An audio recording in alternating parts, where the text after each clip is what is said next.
ଠାଏ ଠାଏ ଦୃଶ୍ୟମାନ ହେଉଥିଲା କଳା ବାଦଲ। ସୁଦୂରରୁ ଘୋଟି ଆସୁଥିଲା ବର୍ଷା ହେବାର ସ୍ପଷ୍ଟ ସଂକେତ। ତାପମାତ୍ରା ଖସିବା ସହ ଗରମ ପବନ ଧୀରେ ଧୀରେ ଶୀତଳ ଛୁଆଁ ଦେଉଥିଲା। ଏଭଳି ପୁଲକକୁ ନେଇ ଅନେକ ବିମୋହିତ ହୋଇପଡ଼ିଥିଲେ, ଆଉ ନିଜ ନିଜ ସାଧ୍ୟ ଅନୁସାରେ ପ୍ରକୃତିର ଦୃଶ୍ୟକୁ ତୋଳି ଧରିବା ପାଇଁ ଚେଷ୍ଟା କରିଥିଲେ।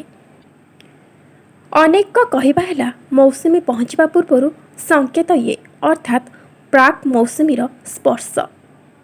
ଆଉ ଏପଟେ ରାଜଧାନୀର ସୌନ୍ଦର୍ଯ୍ୟ ଅପରୂପ ଦେଖାଯାଉଥିଲା। ସତେ ଯେମିତି ଗୋଟିଏ ସୁନ୍ଦର ସବୁଜ ଶାଢ଼ୀ ପିନ୍ଧିଛି ରାଜଧାନୀ। ଯେତେ ଗଛ ଲଗାଇବ ସେତେ ସୁନ୍ଦର ପ୍ରକୃତି ପାଇବ।